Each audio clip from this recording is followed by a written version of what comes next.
च 121 सुंदरवन की यात्रा।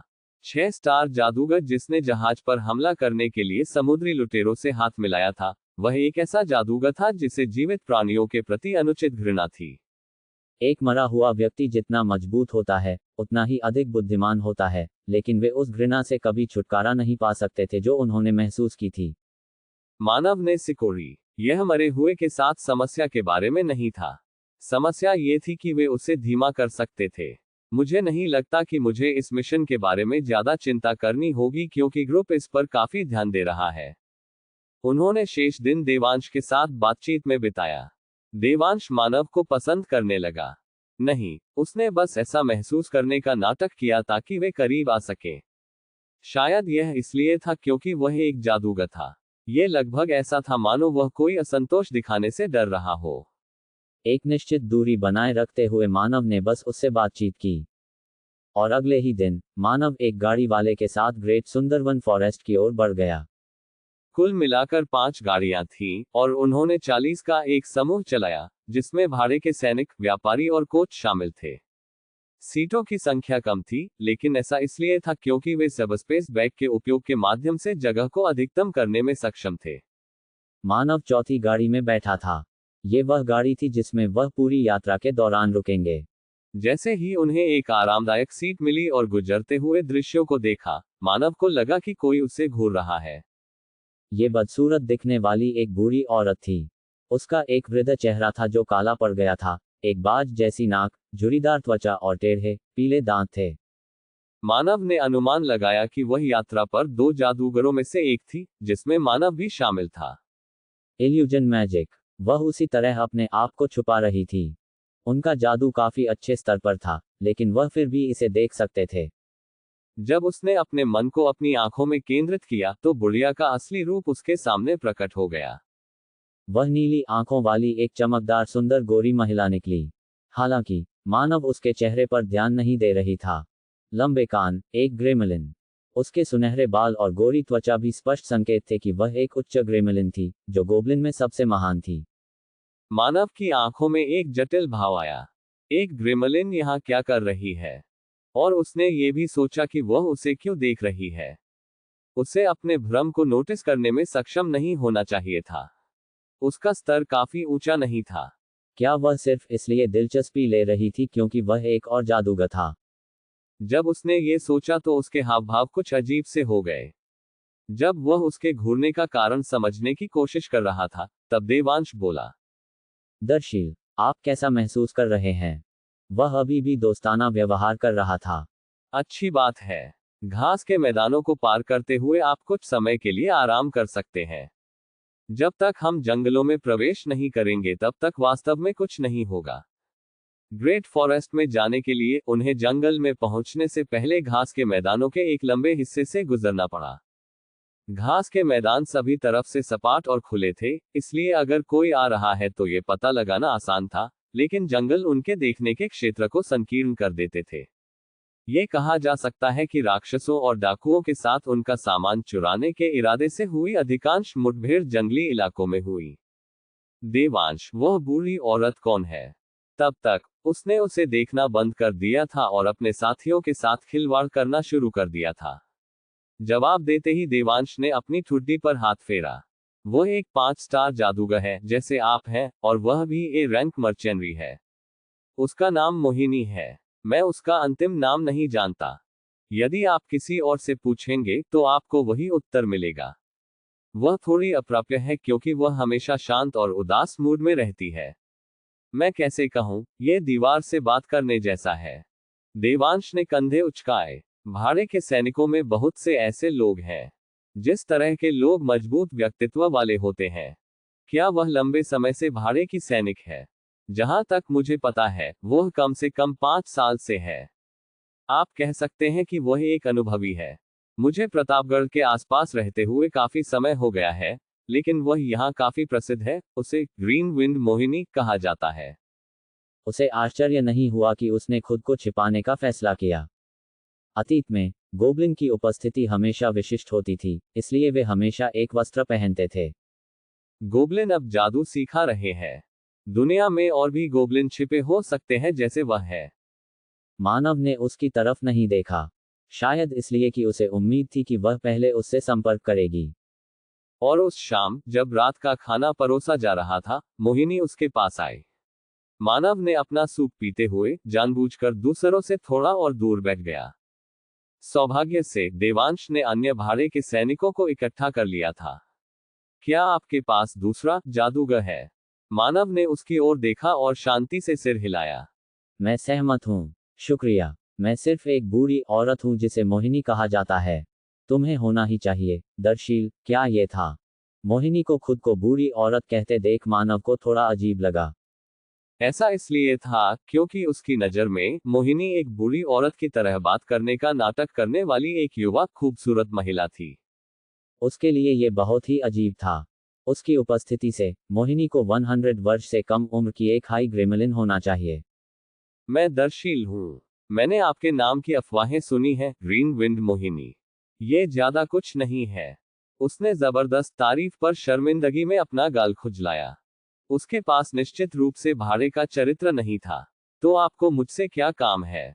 जब मानव ने उस प्रश्न को इतनी स्पष्ट रूप से पूछा, तो एक पल के लिए झिझकने वाले मोहिनी ने आखिरकार अपना मुंह खोल दिया। क्या आप एक अध्यात्मवादी हैं? मैंने आपकी आत्मा की ऊर्जा को महसूस किया। वह एक बहुत ही दुर्लभ प्रकार की ऊर्जा है। तभी मानव को एहसास हुआ कि मोहिनी की उसमें दिलचस्पी क्यों थी। उसने देखा था कि उसने डार्क स्पिरिट के साथ एक कॉन्ट्रैक्ट पर साइन किए थे।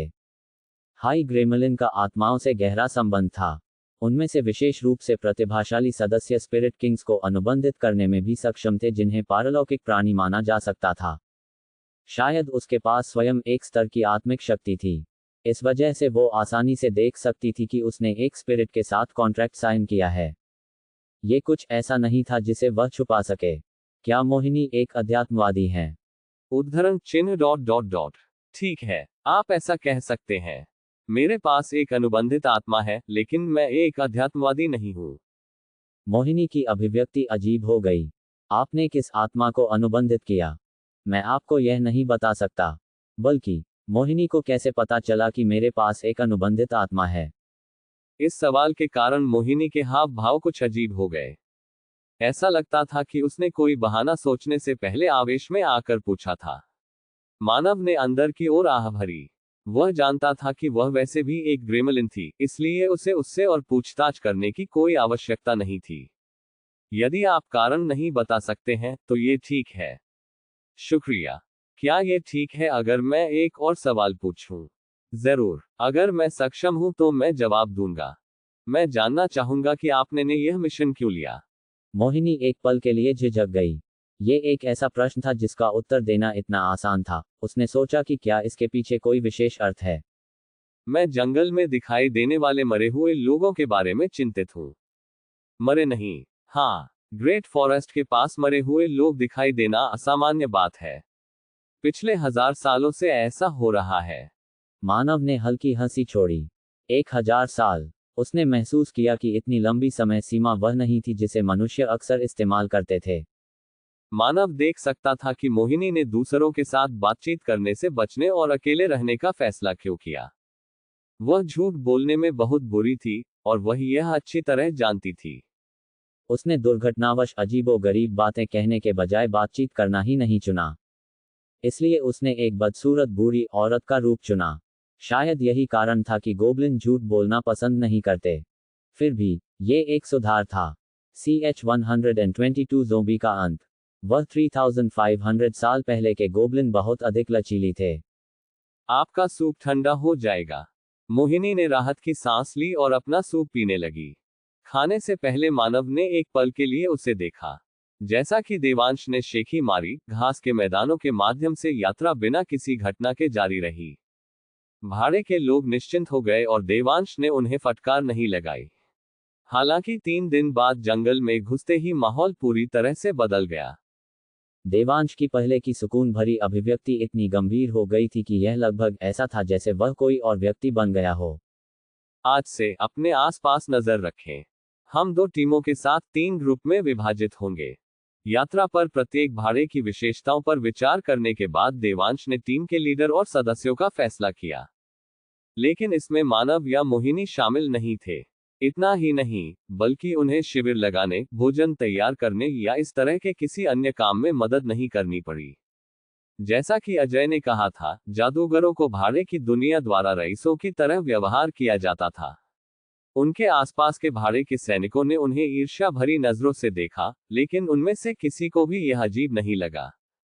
बेशक, इसके अलावा मानव ने अपने परिवेश पर भी बहुत ध्यान दिया। भ्रम में मानव के चेहरे के भाव कठोर थे। यह जोबी के कारण नहीं था। वह जोबी के बारे में विशेष रूप से परवाह नहीं करता था। इसके बजाय ये कुछ और था जिसने उसकी अभिव्यक्ति को इतना गंभीर बना दिया। ऐसा इसलिए था क्योंकि वह आसपास के क्षेत्र में दैवीय शक्ति के निशान महसूस कर सकता था। यहाँ कोई देवदूत है, राजवीर ने इसका उल्लेख नहीं किया था। इसके बारे में सोचो, उसने जोबी के बारे में भी कुछ नहीं बताया था। क्या राजवीर के चले जाने के बाद डेमिगोड का सेवक जंगल में प्रवेश कर गया? जोबी और देवता, पहली नजर में वे असंबंधित प्रतीत हुए, लेकिन उस समय मानव ने कृतिका के शब्दों को याद किया। उनमें से 5 ऐसे हैं जिन पर देवदूत को सबसे अधिक भरोसा है। देवताओं में भी वे उत्कृष्ट योग्यताओं वाले हैं। हम उन्हें सर्वनाश कहते हैं। वे भगवान की तरह मजबूत नहीं हैं, लेकिन वे इतने मजबूत हैं कि देवताओं के बीच कुछ प्रभाव डाल सके। हमने 3 सर्वनाशों की शक्ति की पहचान की है। वे तलवार, विष और मृत्यु हैं। Single quote dot dot dot. मृत्यु की शक्ति वाला देवता। वह कुछ हद तक जानता था कि डेमिगोड की शक्ति एक बड़ी अधीनता टीम को आसानी से नष्ट करने के लिए पर्याप्त थी। उन्हें यह जानकारी 7 स्टार क्लब में शामिल होने के बाद मिली थी। ऐसा कहा जाता है कि उसने एक कोहरा छोड़ा था जो कमजोर प्रतिरोध वाले लोगों को केवल एक स्पर्श के साथ तुरंत मार सकता था। इतना ही नहीं, वह अपने द्वारा मारे गए लोगों की लाशों को भी औजार के रूप में इस्तेमाल कर सकता था। क्या वह देवता जोबी को जानते हैं? उन्होंने इसके बारे में कभी नहीं सोचा था। मानव ने कभी उन्हें विध्वंसक के रूप में ही देखा था। कम से कम उसने उन्हें सृजन की शक्ति का प्रयोग करते हुए कभी नहीं देखा था। अगर यहाँ वास्तव में एक देवता है, उसे बिना पीछे देखे भागना होगा। अपने वर्तमान स्तर पर, यदि उसे एक देवता का सामना करना पड़ा तो वह पूरी तरह से असहाय होगा। लेकिन मानव को पता था कि उसके आसार कम थे। यदि यह वास्तव में एक देवता होता, तो दैवीय शक्ति के निशान इतने धुंधले नहीं होते। इस बात की अत्यधिक संभावना थी कि यह स्वयं एक देवता के बजाय यहाँ देवता के देवदूत या अन्य अधीनस्थ थे। अगर ऐसा होता है तो यह मानव के लिए एक अच्छा मौका होगा। यदि वह एक और देवदूत को मारने और उनके क्रिस्टल से एक अमृत बनाने में कामयाब रहे, तो यह 8 स्टार के रास्ते में एक बड़ा कदम होगा। मानव इस तथ्य के बारे में अधिक चिंतित थे कि जादुई योद्धा राजा का उत्तराधिकारी ग्रेट फॉरेस्ट के आसपास था। उसने इसके बारे में बहुत गहराई से नहीं सोचा, लेकिन उत्तराधिकारी जंगल में क्यों होगा, इसका कारण वह नहीं सोच सका। यह डेमिगोड से संबंधित हो सकता है, या वह देवता का अधीनस्थ हो सकता है। मानव ने महसूस किया कि यह सबसे खराब स्थिति थी। जादू योद्धा, राजा कबीर का उत्तराधिकारी, एक देवता का अधीनस्थ बन गया। ये बिल्कुल अस्वीकार्य था। अगर ऐसा होता, तो मानव बिना किसी हिचकिचाहट के उसे मार देता। कबीर ने हमेशा दावा किया था कि योद्धा राजा की मुट्ठी एकमात्र मार्शल आर्ट थी जो एक देवता को मार सकती थी। मानव ने उन शब्दों का सम्मान किया। वह अपने मृत मित्र की मार्शल आर्ट को दागदार नहीं होने देंगे। दूसरे दिन जंगल में प्रवेश करने के बाद रेंजर ऑफिसरों में से एक ने देवांश को सूचना दी। कप्तान देवांश, हमारे पास 7 बजे ज़ोंबी का एक समूह होगा। देवांश की अभिव्यक्ति कठोर हो गई। मुझे और विवरण बताओ। मैंने करीब से नहीं देखा क्योंकि मुझे डर था कि अगर मैं करीब आऊंगा तो वे नोटिस करेंगे, लेकिन उनमें से कम दर्जनों हैं। यह घोल्स और स्केलेटन की तरह न केवल निम्न स्तर का पूर्ववत है, बल्कि वहां दुल्हन्स और डेथ नाइट्स भी लगते हैं। 7 बजे, लानत है। इनसे बचने का कोई उपाय नहीं है। देवांश बड़बड़ाया और अपनी तलवार खींच ली। सूर्यसेन, तुम यहाँ की गाड़ियों पर नजर रखना। मैं तुम्हें 10 भाड़े के सैनिक दूंगा। ठीक है। जादूगर और बाकी सभी लोग मेरा अनुसरण करेंगे। दर्शील, क्या तुम हथियारों को मंत्रमुग्ध कर सकते हो? हाँ। अच्छा। मोहिनी, कृपया मदद करें। जैसे ही आप समाप्त कर लेंगे हम निकल जाएंगे, इसलिए कृपया जल्दी करें। प्रकाश को छोड़कर ज़ोंबी के खिलाफ सबसे अच्छा काम करने वाली मौलिक विशेषता आग थी। इसलिए मानव ने भाड़े के सैनिकों के हथियारों पर अग्नि मंत्र लागू किया। इसके साथ निम्न स्तर के पूर्ववत पुनः उत्पन्न करने में समर्थ होंगे और वे आसानी से पराजित हो सकते हैं। समस्या थी दुल्हन्स और डेथ नाइट। जब तक यह 5 स्टार जादूगर नहीं होते, तब तक उन्हें ज्यादा नुकसान पहुंचाना मूल रूप से असंभव था। मानव ने पहले स्थिति को देखने का फैसला किया। ऐसा इसलिए था क्योंकि देवांश के चेहरे पर एक आत्मविश्वास भरा भाव था। मैं देखूंगा कि एस रैंक भाड़े का सैनिक कितना मजबूत होता है। कुछ देर बाद दबिश देने वाली टीम रवाना हो गई। पुजारी के साथ मानव और मोहिनी को समूह के पीछे रखा गया था और रेंजरों ने सामने से नेतृत्व किया। जैसे जैसे वे करीब आते भाड़े के सैनिकों के भाव और अधिक तनावपूर्ण होते गए। उनमें से कुछ को पसीना भी आने लगा। यहां तक कि कई खूनी लड़ाइयों से गुजरने वाले दिग्गज भाड़े के सैनिक भी ज़ोंबी से बचना चाहते थे। ऐसा इसलिए था क्योंकि उनकी विशिष्ट दृढ़ता, भद्दा रूप और शक्तिशाली गंध ने हर किसी को मौत की असहज और गंदी भावना से लड़ने के लिए कवर किया था। इसके अलावा उच्च रैंकिंग ज़ोंबी जैसे कि दुल्हन्स या डेथ नाइट रैंक भाड़े के सैनिकों के जीवन को खतरे में डालने के लिए पर्याप्त शक्तिशाली थे। हालांकि जब भाड़े के सैनिक अपनी जगह पर पहुंचे, तो उनकी आंखों के सामने का दृश्य देखकर वे चौंक गए। क्या यहाँ क्या हुआ? वह स्थान जहां ज़ोंबी होना चाहिए था। नहीं, इस स्थान पर केवल मलबे के टुकड़े थे जो इसे प्रतीत होते थे कि कभी भी यहाँ ज़ोंबी नहीं थे। टूटी हुई हड्डियां, सड़ा हुआ मांस और बिखरा हुआ पिच का काला कवच बेतरतीब ढंग से क्षेत्र के चारों ओर बिखरा हुआ था। ज़ोंबी का सर्वनाश हो गया था। हमें यहाँ पहुंचने में केवल 30 मिनट लगे। अभी 30 मिनट भी नहीं हुए हैं और वे स्वाभाविक रूप से गायब नहीं हुए। किसी ने उन्हें खत्म कर दिया था। मानव ने केवल डेथ नाइट की लाश पर ध्यान दिया, हालांकि यह कहना अजीब था कि एक ज़ोंबी के बारे में। इसके चेस्ट प्लेट पर एक बड़ा सा मुट्ठी का निशान था और कवच का पिछला भाग ऐसा फटा हुआ था मानो भीतर से कुछ फटा हो। डेथ नाइट का कवच स्टील की तुलना में मजबूत सामग्री से बना था, लेकिन यह अभी भी कागज के टुकड़े की तरह फटा हुआ था। मन इसे अंदर से तोड़ने के लिए इस्तेमाल किया गया था। मानव को यकीन था कि कवच के अंदर का दृश्य बाहर से जो देखा जा सकता था, उससे कहीं ज्यादा खराब था। वह जानता था कि किसने ज़ोंबी से छुटकारा पा लिया है। ये जादुई योद्धा राजा का उत्तराधिकारी था। यह कोई और नहीं हो सकता। मानव ने तुरंत घटनास्थल का मुआयना किया और उसने महसूस किया कि ज़ोंबी के इस समूह को नष्ट हुए 10 मिनट से अधिक समय नहीं। ऐसा लगता है कि वह जितना मैंने सोचा था उससे भी बेहतर है। उसने जो लड़ाई देखी उसके निशान से, उसकी ताकत प्रथम श्रेणी के जादू योद्धाओं के बीच शीर्ष रैंक के आसपास होनी चाहिए। हो सकता है कि वह अभी तक योद्धा राजा न हो, लेकिन उसकी ताकत उस स्तर के करीब थी। जितना अधिक वह ज़ोंबी के शरीर को देखता था, उतना ही उसे लगता था कि उसका निर्णय सही था। मैं और अधिक उत्सुक होने लगा हूं कि वह किस प्रकार का व्यक्ति है। कम से कम वह निश्चित हो सकता था कि यह व्यक्ति वास्तव में कबीर का उत्तराधिकारी था। CH-123 कंकाल को तोना। मानव को अजीब लगा। कबीर द्वारा बनाई गई मुट्ठी पूरी तरह से मार्शल आर्ट का हिस्सा थी। मार्शल आर्ट कबीर ने युद्ध में प्रयोग किया था।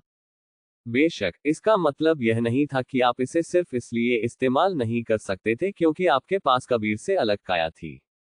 वास्तव में, मानव ने कबीर के मार्शल आर्ट का उपयोग करके अपने शरीर को भी प्रशिक्षित किया। समस्या दक्षता में निहित है। कोई फर्क नहीं पड़ता कि उसने कितनी कोशिश की, मानव कभी भी कबीर की मुट्ठी का सही सार नहीं निकाल पाएगा क्योंकि वह मार्शल आर्ट के अनुकूल नहीं था। यह अच्छी बात थी, अगर वह अपनी असली ताकत का 20% भी बाहर ला सके। लेकिन यह थोड़ा अलग था। उसे कबीर की मुट्ठी की अच्छी समझ है। उसने अपने शरीर को कबीर की तरह ही प्रशिक्षित किया था। कबीर का पूरा शरीर चट्टानों से भी सख्त मांसपेशियों से बना था। संभवतः उसके लिए यह संभव था कि वह बिना किसी मन का उपयोग किए एक शिलाखंड को तोड़ दे। उसी समय मानव को राहत मिली, यह देखते हुए कि उसने इस तरह के पूर्वाग्रह के साथ मरे हुए ज़ोंबी के इस समूह का सफाया कर दिया था। ऐसा लगता था कि वह डेमिगोड के अधीनस्थों में से एक था। क्या आपने कुछ देखा? देवांश ने पूछा। मानव उठ खड़ा हुआ और जवाब दिया, मुझे मार्शल आर्ट के निशान मिले हैं। जब मानव ने डेथ नाइट के कवच पर लगे मुट्ठी के निशान की ओर इशारा किया, तो देवांश का चेहरा विस्मय से भर गया। आप महान ज्ञान और कौशल के जादूगर हैं। नहीं, एक सेकंड रुको। चारों ओर देखते ही देवांश की अभिव्यक्ति फिर से गंभीर हो गई। ऐसा लगता है कि यह एक व्यक्ति द्वारा किया गया है। उसकी अच्छी नजर थी। उनकी एस रैंक महज एक उपाधि नहीं थी। मुझे भी ऐसा ही लगता है। मैं नहीं जानता कि मैं क्या कहूँ। मरे हुए इन ज़ोंबी की संख्या को हराने के लिए कम से कम एक एसएस रैंक भाड़े का सैनिक होना चाहिए। मानव ने जंगल में देखा। उस आदमी का निशान अंदर की ओर जारी रहा, लेकिन मानव ने नहीं सोचा कि उसे अभी उसका पीछा करने की जरूरत है। राजवीर ने कहा कि वह ग्रेट सुंदरवन फॉरेस्ट के पास था। हालांकि ये जंगल ग्रेट सुंदरवन फॉरेस्ट के करीब नहीं था, भले ही कोई अतिशयोक्ति करे। इसका मतलब ये था कि उत्तराधिकारी किसी कारण से यहां तक आए थे। क्या ये ज़ोंबी से छुटकारा पाने के लिए है? शायद यही मामला था, लेकिन मानव के लिए निष्कर्ष निकालना जल्दबाजी होगी। सबसे पहले वह देवांश और बाकी लोगों के साथ वापस गाड़ियों में गए और तैयारी करने के बाद वे तुरंत आगे बढ़ने लगे। भाड़े के सैनिकों ने आराम नहीं किया। हालांकि वे व्यक्तिगत रूप से ज़ोंबी से नहीं लड़े थे, फिर भी उन्होंने अपने शरीर से निकलने वाली भयानक आभा को महसूस किया था। इसने भाड़े के भावों को काफी कठोर बना दिया। हालांकि वे जितने गहरे जंगल में गए, उतने ही अशांत हो गए। दोबारा किसी ने बुदबुदाया। किसी और ने एक शब्द नहीं कहा, लेकिन वे सब एक ही बात सोच रहे थे। उनके सामने ज़ोंबी की टूटी फूटी लाशें बिखरी पड़ी थीं। यह एक ऐसा दृश्य था जिसे उन्होंने अब तक कई बार देखा है। कहते कहते भाड़े के एक व्यक्ति ने एक कंकाल की खोपड़ी पर लात मार दी। शायद हम जल्द ही इस व्यक्ति से मिलेंगे। ज़ोंबी। उनकी बातें जल्द ही हकीकत बन गईं। कुछ ही देर बाद जब वे फिर से चलने लगे तो उन्हें दूर से आने वाली आवाजें सुनाई देने लगी। हल्का हल्का धमाका भी हुआ।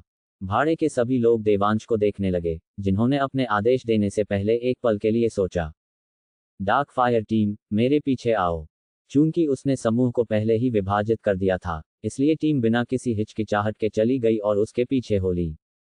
जैसे जैसे वे पास आते गए, आवाजें तेज होती गईं और थोड़ी देर बाद वे एक समाशोधन पर आ गए।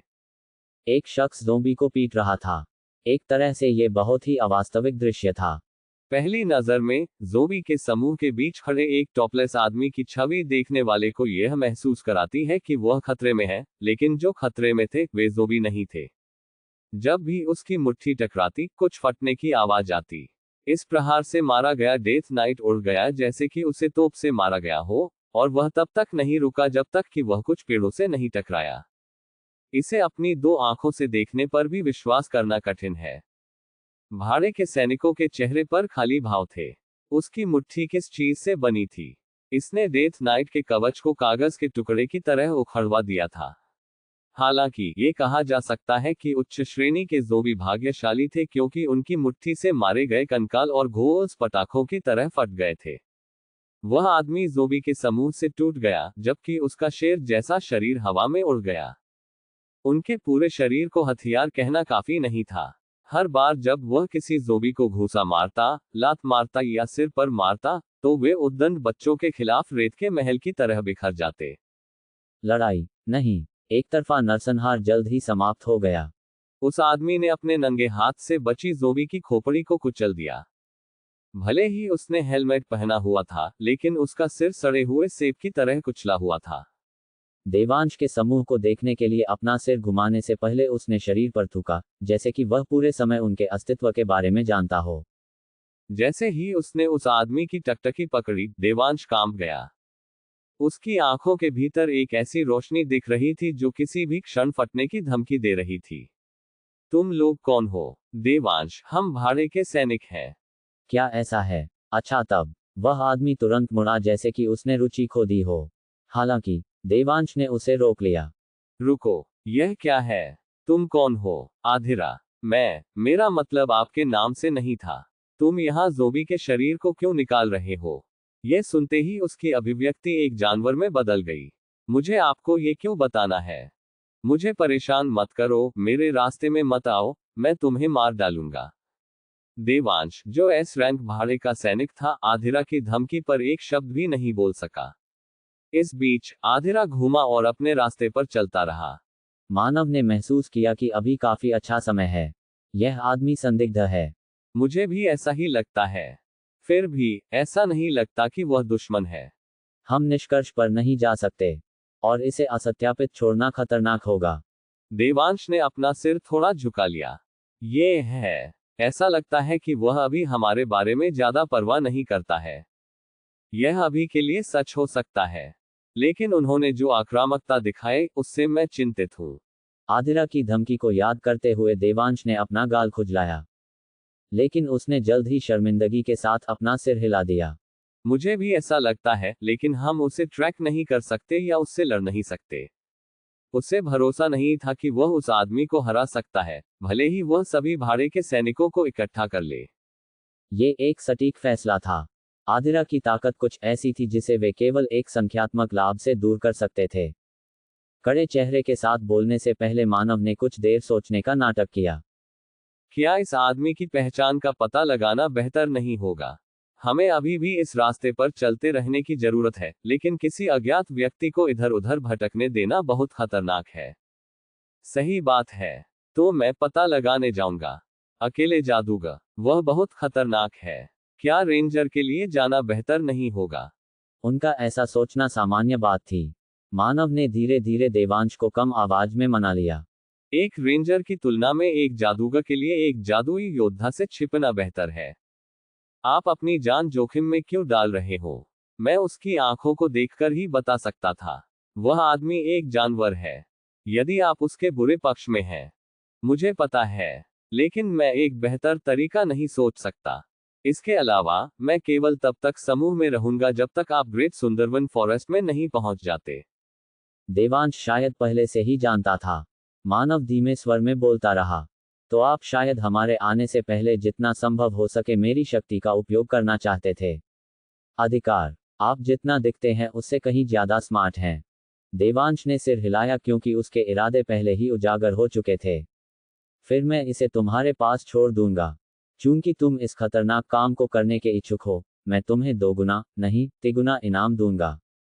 और अगर आपको लगता है कि यह बहुत खतरनाक है, तो आपको तुरंत चले जाना चाहिए।